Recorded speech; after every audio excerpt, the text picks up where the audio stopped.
Good morning. आज आपण गणितातील पहिली दोन प्रकरणं परिमेय संख्या व अपरिमेय संख्या आणि समांतर रेषा व छेदिका या दोन प्रकरणातील NMS परीक्षेसाठी आलेली महत्वाची उदाहरणं पाहणार आहोत. पहिलाच प्रश्न पहा. खालीलपैकी कोणती संख्या अपरिमेय संख्या आहे? काय याचं उत्तर सांगा पाहू.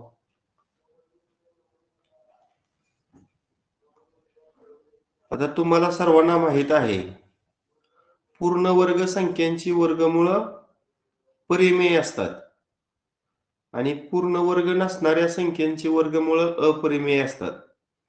आता उदाहरणार्थ 1, 4, 9, 16, 25 ह्या सर्व पूर्ण वर्ग संख्या आहेत.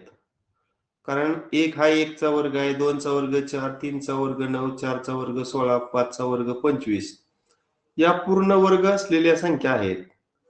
मग 1 चं वर्गमूळ 1,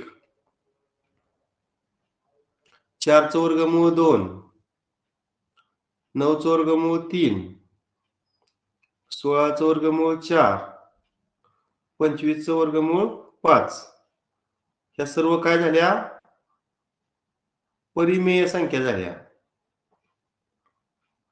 ह्या सर्व परिमेय संख्या झाल्या. मग 2, 3, 5, 6, 7, 8 ह्या पूर्ण वर्ग नसणाऱ्या संख्या आहेत. मग ह्यांचं जर वर्गमूळ तुम्ही काढलं तर ते मात्र काय येणार आहे? अपरिमेय संख्या येणार आहे. म्हणजे खाली ज्या मांडलेल्या संख्या आहेत त्या कशा आहेत? अपरिमेय संख्या आहेत. इरेशनल नंबर आपण म्हणतो.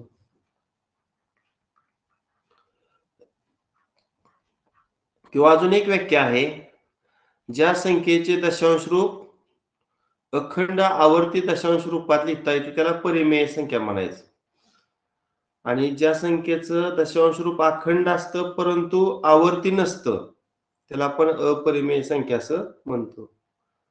आता बघा, किंवा दुसरी एक व्याख्या आहे परिमेय संख्येची, जर P आणि Q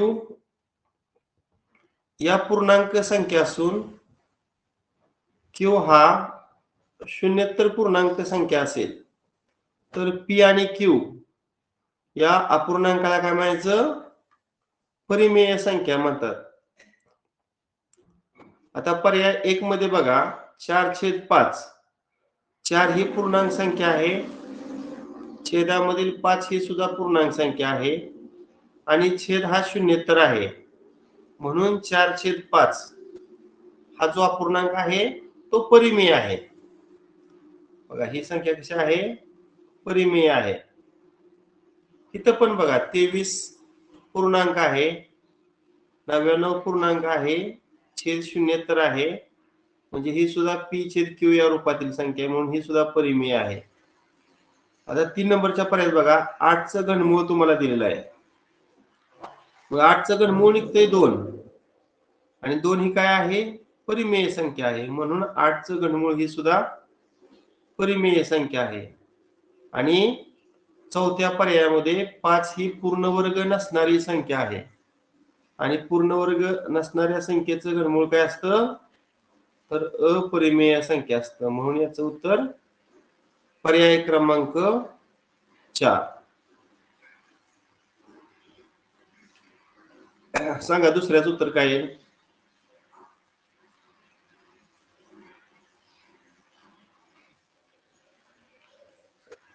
0.375. पर्याय क्रमांक 2. पर्याय क्रमांक 2 अगदी बरोबर.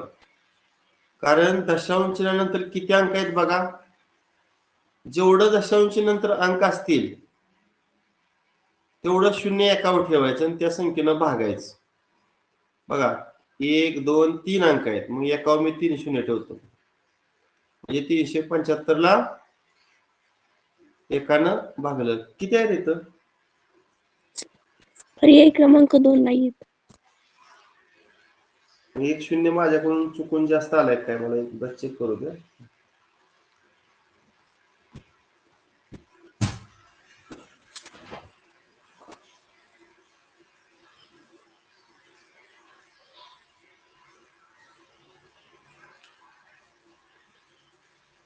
हा, इथे एक चुकून जास्त आलाय शून्य. 1000 पाहिजे आहे की नाही, म्हणून पर्याय क्रमांक 2. नाही हे नाही, एकच मिनिट पुन्हा एकदा. सर पर्याय क्रमांक 4 येतोय. हा बरोबर. कसं सांगा पर्याय 4? 375/1000 ठीक आहे. त्याला सिम्प्लिफाय केले पुन्हा ना, 25 न भाग देतोय बघा. 25 एके 25, राहिलं 12, त्यावर घेतलं 5, 25 5 100 आणि खाली 25 चौक 100 आणि हा 0. पुन्हा ह्याला भाग घालूया. 5 त्रिक 15 आणि पुन्हा 5 8 40. 3/8. पर्याय क्रमांक 4.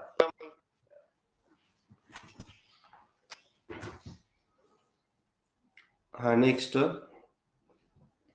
सर्वात लहान नैसर्गिक संख्या व सर्वात मोठी ऋण पूर्णांक संख्या यांच्यातील फरक किती? आता नैसर्गिक संख्या कुठल्या रे सांगा मला.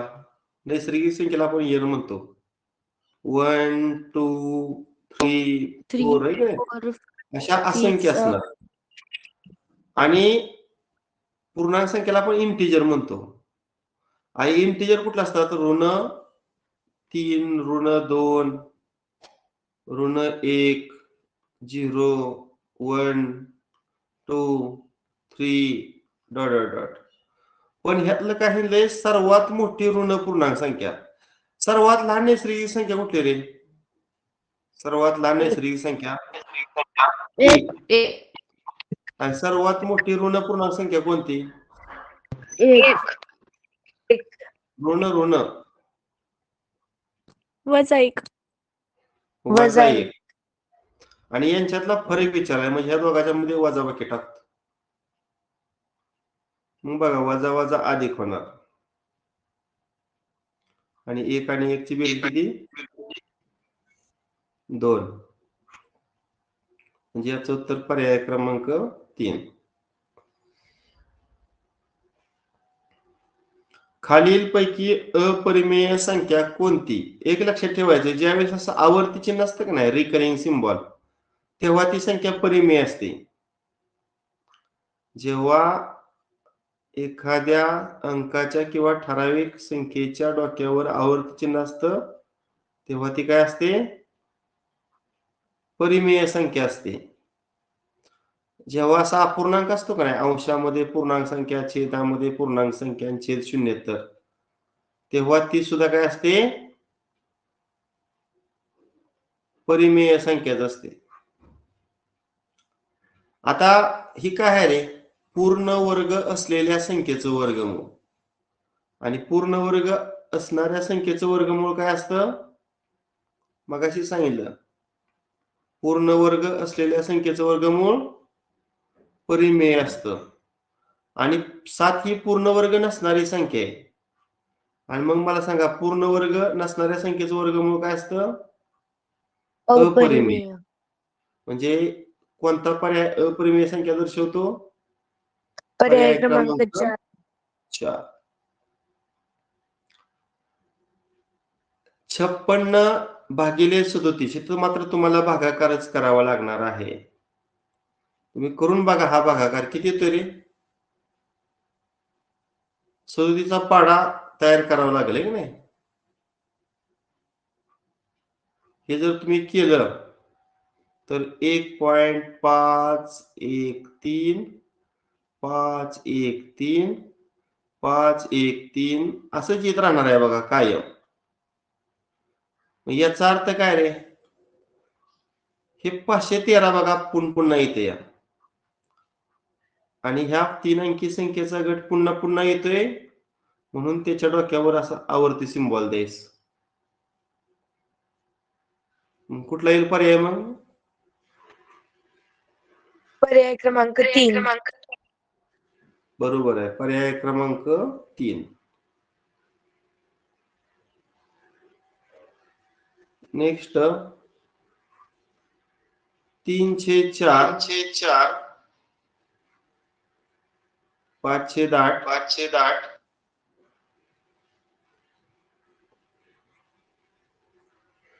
11/16 माईक कुणाचं चालू आहे?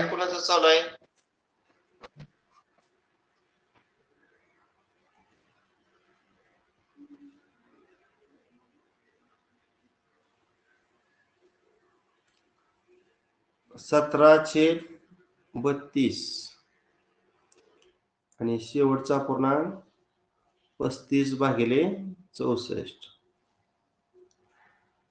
आता इथं छेद समान करायचा आहे बाबा. आता 64 प्रत्येकाला छेद 64 करूया. मग इथं छेदाला 16 न गुणावं लागेल, इथं छेदाला 8 न गुणावं लागेल, इथं 16ला 4 न गुणावं लागेल, इथं 32ला 2 न गुणावं लागेल आणि इथं 64ला 1 न गुणावं लागेल. आता खाली ज्या संख्येनं गुणतो त्या संख्येनं वर गुणावं लागतं. इथं खाली 8 न गुणलंय वर पण 8 न, खाली 4 न गुणलंय वर पण 4 न, खाली 2 न गुणलंय वर पण 2 न, खाली 1 न गुणलंय इथं पण 1 न. मग हा 1 नंबरचा पूर्णांक काय होणार बघा, 16 48 आणि 16 64. इथं बघा 5 8 40 8 8 64, 11 चौक 44 आणि 16 चौक 64, 17 दुनी 32 आणि 32 दुनी 64 आणि शेवटी 35 एके 35 आणि 64 एके 64. आता विचारलंय सर्वात लहान अपूर्णांक कोणता. आता छेद समान आहे, ज्याचा अंश लहान तो अपूर्णांक लहान. सर्वात कमी अंश 32 आहे, 32 अंश असणारा अपूर्णांक 32/64 म्हणजेच कुठला सर हा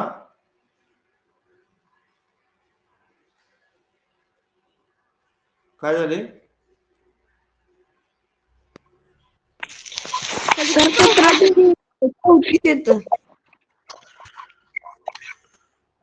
17 34.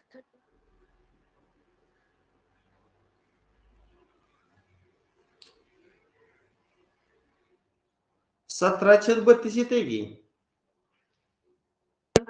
तर तुम्ही 17 गुणिले 2 केलं, तिथं 17 दुने 34 येतं, तुम्ही 32 लिहिलंय. हा हे का 17 दुनी 34. बरं ठीक आहे. सगळ्यात लहान अपूर्णांक 34/64 आहे, ते 17/32 त्याचं हीच आहे, 17/32 उत्तर येते, पर्याय क्रमांक 1. 13/99 या परिमेय संख्येचं खालीलपैकी दशांश रूप कोणते. आता हे करत वगैरे बसायचं नाही, तुम्हाला सांगतो. ज्यावेळेस छेदामध्ये 9 99 999 9999 असतं तेव्हा काय करायचं माहिती आहे का, 0 पॉईंट लिहायचं आणि ही 13 संख्या आहे की नाही त्याच्या डोक्यावर आवर्ती चिन्ह द्यायचं. हेच उत्तर कायम असतं. त्यात अजून काय मी नमुना उदाहरण घेतो. समजा तुम्हाला असं दिलं 132/999 ह्याचं उत्तर किती येणार सांगा. नेहमीप्रमाणे 0 पॉईंट 132च्या डोक्यावर काय द्यायचं, आवर्ती चिन्ह द्यायचं. किंवा सरळ 3/9 विचारलं, ह्याचं उत्तर काय ना सांगा. 0.3 3च्या डोक्यावर आवर्ती चिन्ह. म्हणजे छेदात 9 असलं की अंशामधील अंकाच्या डोक्यावर आवर्ती चिन्ह आणि दशांश चिन्ह द्यायचं असतं अगोदर. छेदामध्ये 99 असलं की 0 पॉईंट अंशातील संख्या त्याच्या डोक्यावर आवर्ती चिन्ह. छेद 999 असलं की 0 पॉईंट अंशातील संख्या लिहायची त्याच्या डोक्यावर आवर्ती चिन्ह. या पद्धतीने ते सॉल्व्ह करायचं. नेक्स्ट 0.0023 या दशांश अपूर्णांकी संख्येबाबत खालीलपैकी कोणते विधान सत्य आहे?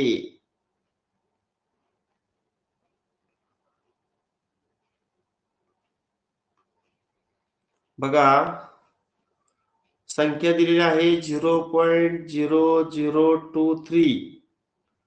तुम्हाला पाठ्यपुस्तकात झालं असेल, कोणतीही संख्या अखंड आवर्ती दशांश रूपात मांडता येते. मग ही संख्या सुद्धा आपण 0.0023 ह्याच्या पुढे आपण कितीही झिरो मांडू शकतो पहा, किंवा ह्याच्या पुढे असं डॉट डॉट पण करू शकतो. 0.0023 किंवा ही झिरो अनेक आपण घेतलेत म्हणून झिरोच्या डोक्यावर आपण आवर्ती चिन्ह पण देऊ शकतो. म्हणजे अखंड आवर्ती रूपात लिहिता येते हा पर्याय सत्य आहे. आता अखंड आवर्ती रूपात लिहिता येणार नाही हे चुकीचं विधान आहे. अपरिमेय संख्या हे पण चुकीचं विधान आहे. अनावर्ती चुकीचं आहे, कारण आपण आवर्ती रूपात लिहू शकतो. म्हणून याचं उत्तर आहे पर्याय क्रमांक 1. सांगा याचं उत्तर काय येईल?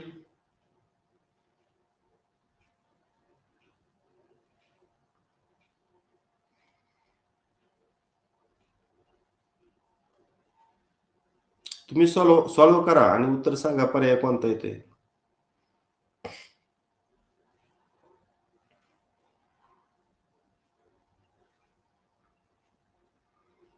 बर, ठीक आहे. बघा मी सोडवून देतो. पर्याय क्रमांक 3.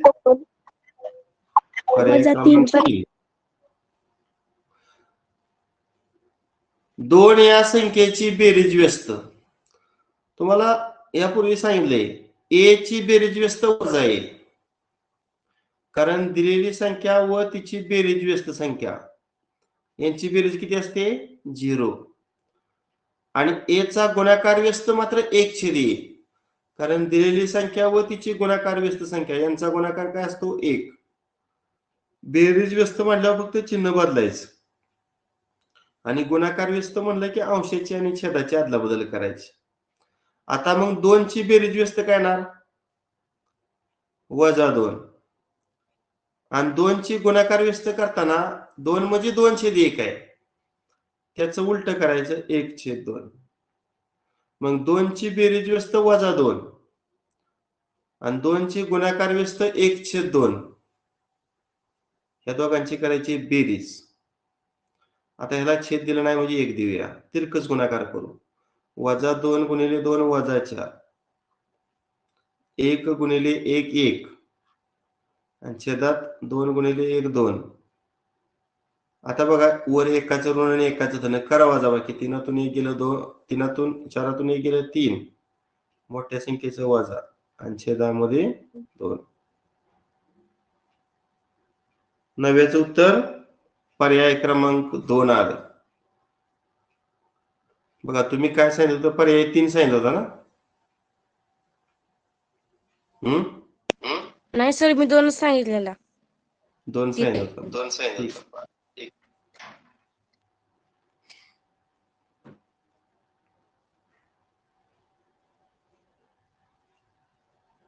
3/5, 7/9, 1/3, 9/11 या 4 अपूर्णांकात सर्वात मोठी संख्या व सर्वात लहान संख्या यांच्यातील फरक काढायचा आहे. अगोदर मोठी संख्या आणि लहान संख्या शोधणं गरजेचं आहे.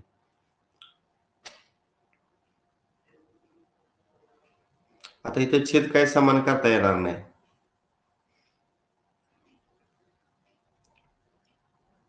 किंवा असं करूया, 0 पॉईंट किती रे? 3 30, 5 36, 7/9 सांगा. इथं आपण 0 पण देऊ शकतो. 9 7 63, पुन्हा 9 7 63,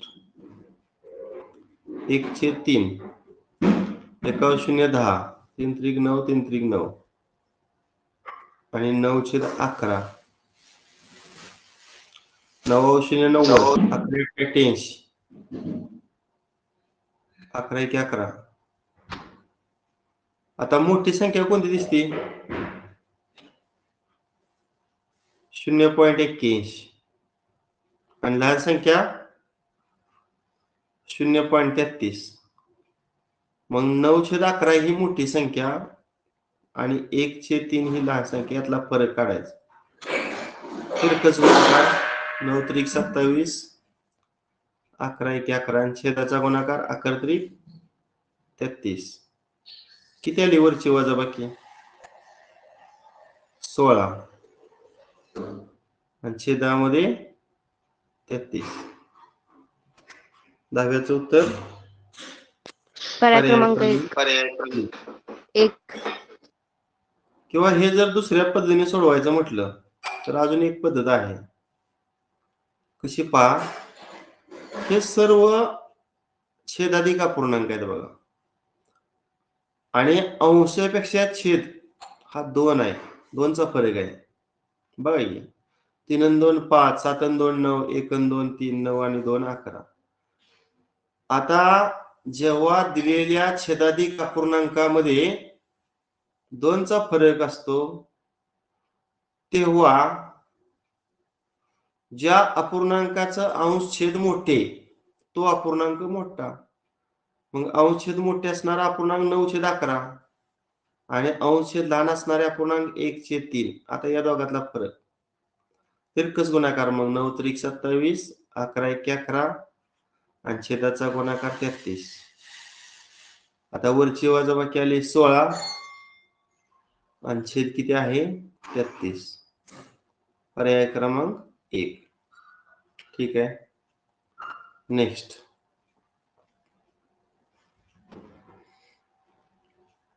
खालीलपैकी परिमेय संख्या कोणती?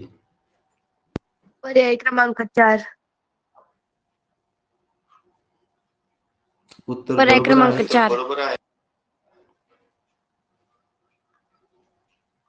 पर्याय क्रमांक 4. कारण पहा, ही संख्या आहे ती परिमेय आहे आणि वर्गमुळात दोन्ही संख्या परिमेय आहे. नियम असा आहे, परिमेय संख्या व अपरिमेय संख्या यांची बेरीज ही नेहमी अपरिमेय संख्या असते.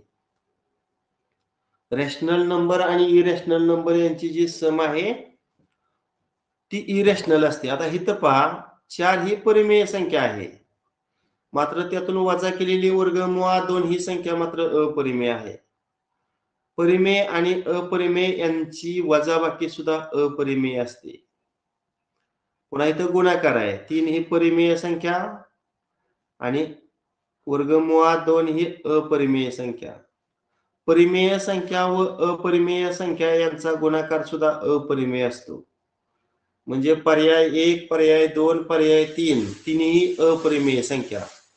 मात्र ह्या चौथीमध्ये 8चं घनमूळ बघा 2 असतं, कारण 2चा घन 8 आणि हा जर सॉल्व्ह केला गुणाकार तर 4 येते आणि 4 ही संख्या कशी आहे? परिमेय आहे. म्हणजे पर्याय क्रमांक 4 परिमेय संख्या. उत्तर बरोबर आहे. नेक्स्ट,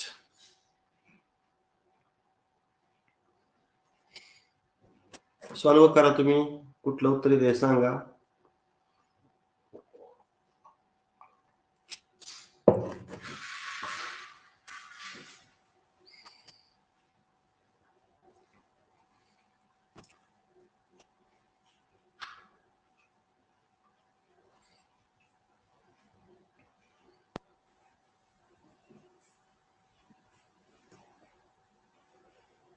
पर्याय क्रमांक 3.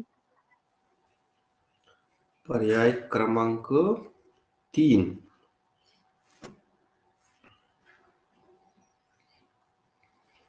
बरं, अजून कुणाचं?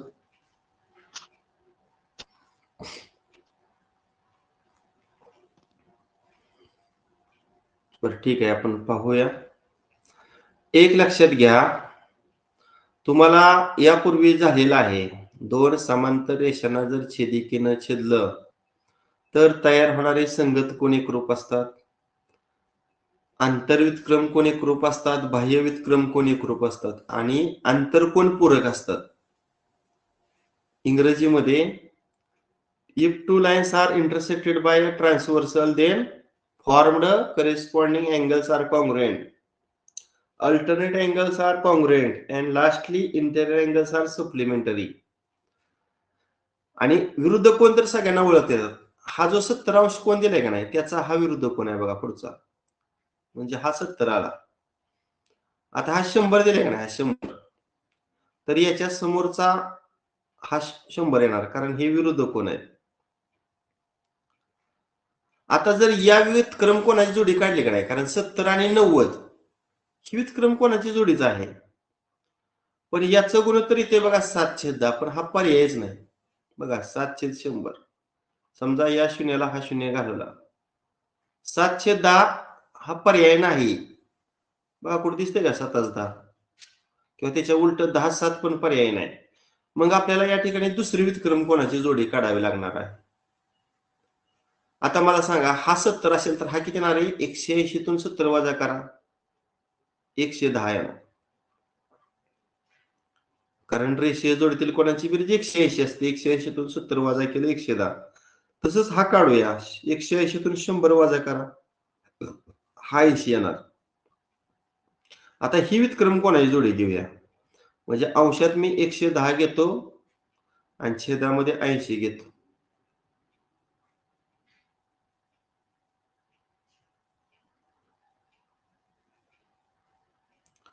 आता या झिरोला हा झिरो गेला, 11/8. हा, आता इथे त्यांनी फक्त काय केलं, या 80 अंशात घेतले आणि 110 छेदात घेतले, कट केला, 8/11. म्हणजे दुसरी जी आंतरव्युत्क्रम कोणाची जोडी आहे त्याचं गुणोत्तर 8/11, पर्याय क्रमांक 1 आहे. समजलं का आता सर्वांना? हॅलो. हो सर. हा, नेक्स्ट याचं उत्तर सांगा.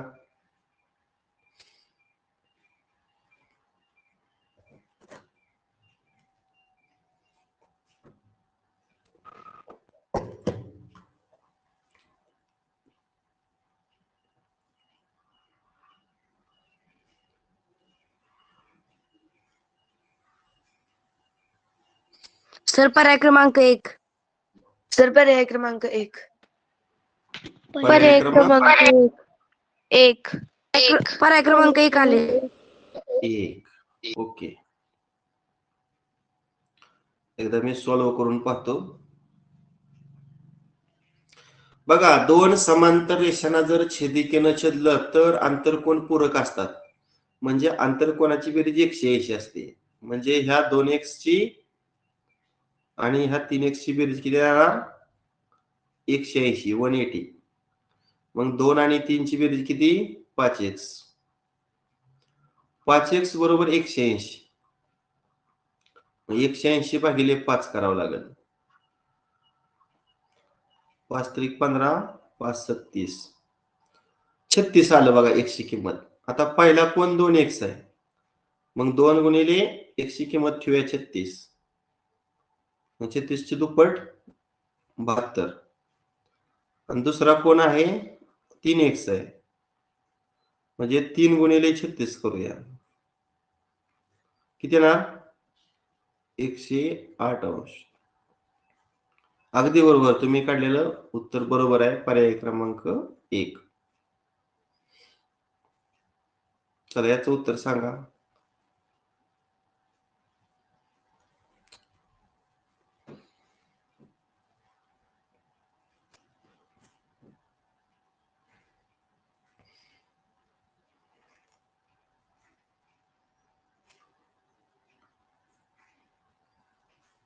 आता लक्षात ठेवा, इथे विरुद्ध कोण हा 37x वजा 7 आहे का नाही,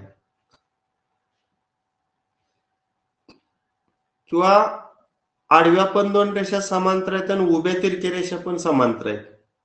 मग संगत कोण एकरूप असतात, आंतरव्युत्क्रम कोण एकरूप असतात, विरुद्ध कोण एकरूप असतात, हे आपण घेऊ शकतो. आता या कोणाचा करेस्पॉन्डिंग अँगल हा येणार पहा. मग या कोणाचं माप मी लिहितो 37x वजा 7. आता हा 31x अधिक 11 आहे, त्याचा हा काय येणार, विरुद्ध कोण येणार. मग हा कोण लिहितो मी 31 x अधिक 11. बघा हा कोण. आता हे जे दोन कोण आहेत का ना, हा कोण आणि हा कोण, हे दोन संगत कोण आहेत आणि दोन समांतर रेषांना छेदिकेने छेदले असतात संगत कोण एकरूप असतात. म्हणजे 37x वजा 7 हा कोण बरोबर 31x अधिक 11. आता हे एक चल समीकरण तयार झालेलं आपण सॉल्व्ह करूया आणि x ची किंमत काढूया. आता ही x ची पद मी डावीकडे घेतो. 31x डावीकडे आल्यावर काय होणार, वजा 31x होणार आणि इकडचं वजा 7 तिकडे गेल्यावर अधिक 7 होणार. 37 मधून 31 गेल्यावर किती राहते रे, 6x आणि 11 आणि 7 ची बेरीज किती, 18. 18 भागिले 6 3. किती आली x ची किंमत, 3 आली. आता ही किंमत आपण त्या 37x वजा 7 मध्ये टाकूया. बघा 37 गुणिले 3 आणि वजा 7, 3 7 21, 2 3 त्रिक 9 आणि 2 11. 111 वजा 7 किती येते, 104 अंश. बघा अशा पद्धतीने आपण त्या कोणाचं माप 104 काढलं. त्या कोणाचं माप किती काढलं, 104. म्हणजे हा कोण 104 आला आणि हा कोण सुद्धा 104 आला. आता आपण हा कोण काढूया. हा 104 असेल तर त्याचा हा खालचा करेस्पॉन्डिंग अँगल पण 104. आता ए ची किंमत किती आहे, ए ची, कारण 104 आणि ए हे रेषीय जोडीतील कोण आहेत. मग 180 तून 104 वजा करा, 180 तून 104 वजा करा. ए चं माप आलं 76 अंश. किती आलं, 76 अंश. आता हा 104 तर हा सुद्धा 104, कारण हे दोन करेस्पॉन्डिंग अँगल आहेत. आता 104 चा बी काय आहे, रेषीय जोडीतील कोण आहे. 180 तून वजा केल्यावर याचं माप सुद्धा किती आलं, पुन्हा 76 अंश आलं. आता विचारलं ए आणि बी च्या अनुक्रमे किंमती कोणत्या. आता ए ची किंमत आपली आली 76 अंश आणि बी ची सुद्धा किती आली, 76 अंश. म्हणजे 14चं उत्तर पर्याय क्रमांक 2 येते. बरोबर आहे ना रे. हो सर. आता हे तुम्ही सांगा, सोपं आहे. सांगा याचं उत्तर कोणता पर्याय येतोय.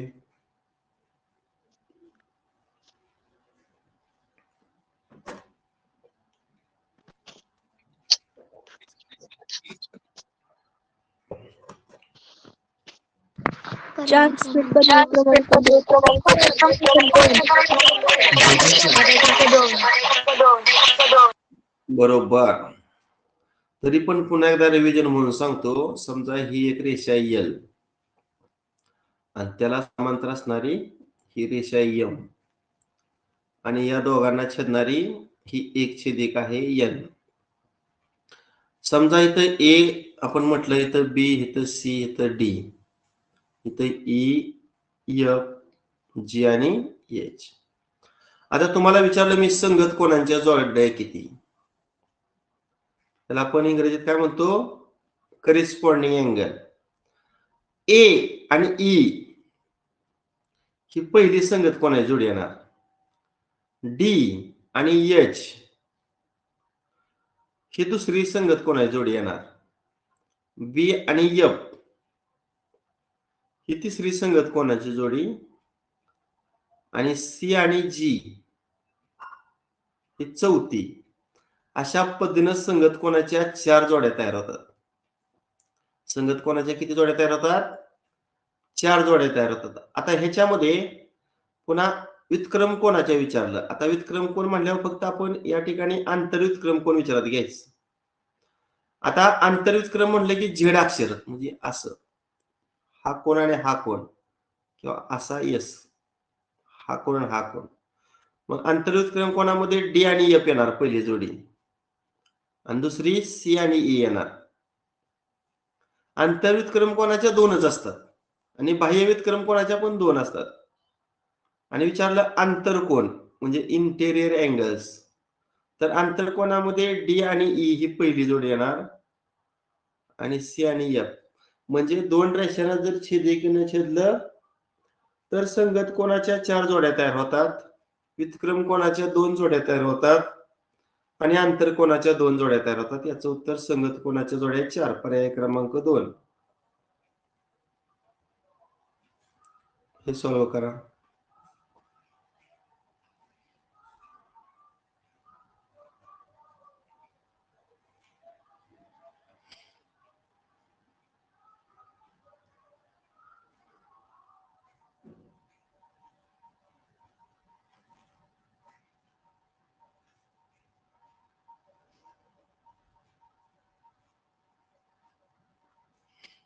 ठीक आहे. शेजारील आकृतीच्या आधारे खाली 2 विधाने दिली आहेत. त्या विधानासाठी पर्यायातील कोणता पर्याय योग्य ठरेल? पहिला पर्याय बघा, कोन पीएमएन म्हणजे हा कोन बघा आणि कोन आरएनएम, आरएनएम म्हणजे हा वरचा कोन, हे खालचा कोन. ही रेषीय जोडीतील कोणांची जोडी आहे.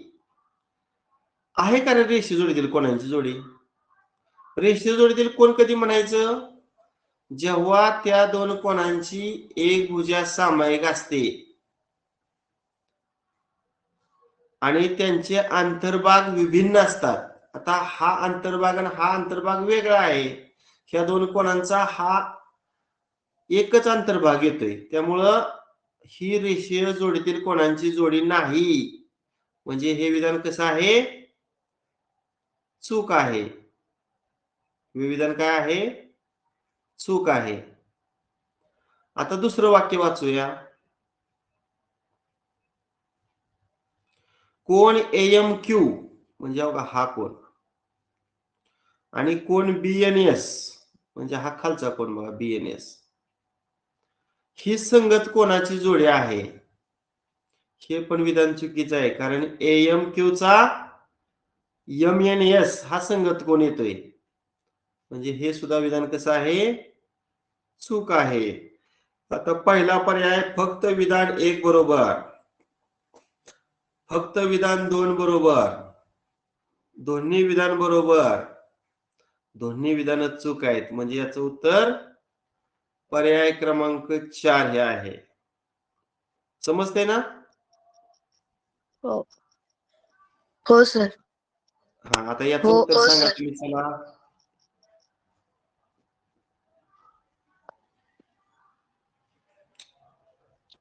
या कोणाचं माप किती? डीसीबी.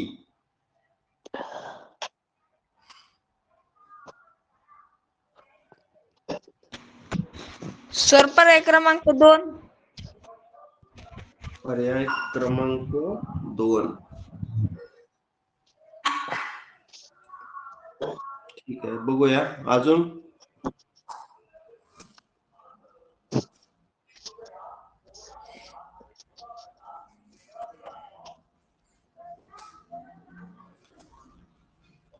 बघा, ह्या गणिताला थोडीशी मी रचना करतो. डीई आणि क्यूए, डीई आणि एबी म्हणूया. ह्या 2 समांतर रेषा आहेत. ह्या दोघाला समांतर असणारी आपण सी बिंदूतून जाणारी अजून एक रेषा काढूया. असं काढल्यानंतर ह्या 50 अंशाचा वितक्रम कोण हा येतोय पहा. मग हे सुद्धा 50 येणार, कारण 2 समांतर रेषांना छेदिकेने छेदले असतात तयार होणारे वितक्रम कोण एकरूप असतात. समजा इथं मी नाव दिलं पी, म्हणजे कोण डीसीपी चं माप 50 अंश आलं. आता हा कोण 110 दिलाय का नाही, तर हा त्याचा आंतरकोन आहे आणि 2 समांतर रेषांना छेदिकेने छेदले असतात तयार होणारे आंतरकोन पूरक असतात. म्हणजे आंतरकोनाची बेरीज 180 असते. मग 180 तून 110 वजा केल्यावर हा कोन 70 येणार. हा, आता आपल्याला विचारलंय कोन डीसीबी. डीसीबी म्हणजे डीसीपी 50 आणि पीसीबी 70 ह्या दोघांची बेरीज. बरोबर आहे. तुम्ही सांगितलेलं 120 अंश पर्याय क्रमांक 2 करेक्ट आहे. छान. कोणी सांगितलं 120? Prajwal Shitole. Prajwal. Very nice. Next. सांगायचं उत्तर.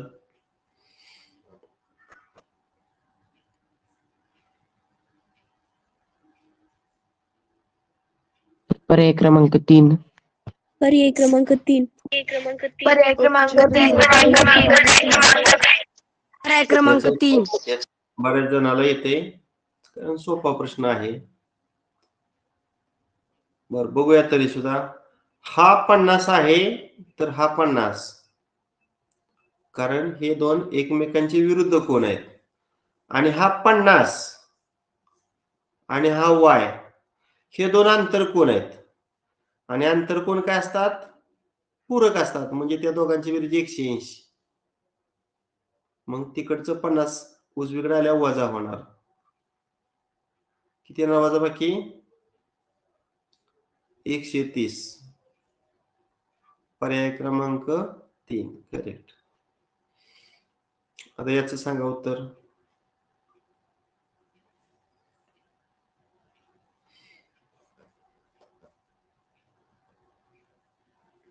सर पर्याय क्रमांक 4. पर्याय क्रमांक 4. सर पर्याय क्रमांक 4. करेक्ट. कारण मगाशी सांगितलं सगत कोणांच्या 4 जोड्या आणि व्युत्क्रम कोणाच्या 2, आंतरव्युत्क्रम कोणाच्या 2 आणि बाह्य व्युत्क्रम कोणाच्या 2, अशा जरी 4 असल्या तर आपल्याला व्युत्क्रम कोण विचारलं की फक्त आंतरव्युत्क्रम कोण विचारत घ्यायचं. अशी ह्या 2 जोड्या, अशी बेरीज किती आली? 6. पर्याय क्रमांक 4.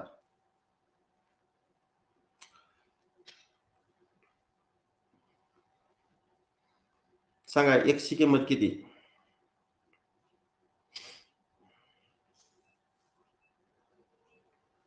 तर पर्याय क्रमांक 1. 31. पर्याय क्रमांक 1 30. कारण उभ्या 2 रेषा समांतर आहेत, मग संगत कोण एकरूप. मग ह्या 5x चा संगत कोण? हा 5x येणार. आता हा 5x आणि हा x ही रेषीय जोडीतील कोणाची जोडी आहे? अँगल्स इन लिनियर पेअर आहे. मग रेषीय जोडीतील कोणाची बेरीज किती असते? 180 अंश असते. मग 5 आणि 1 6x बरोबर 180.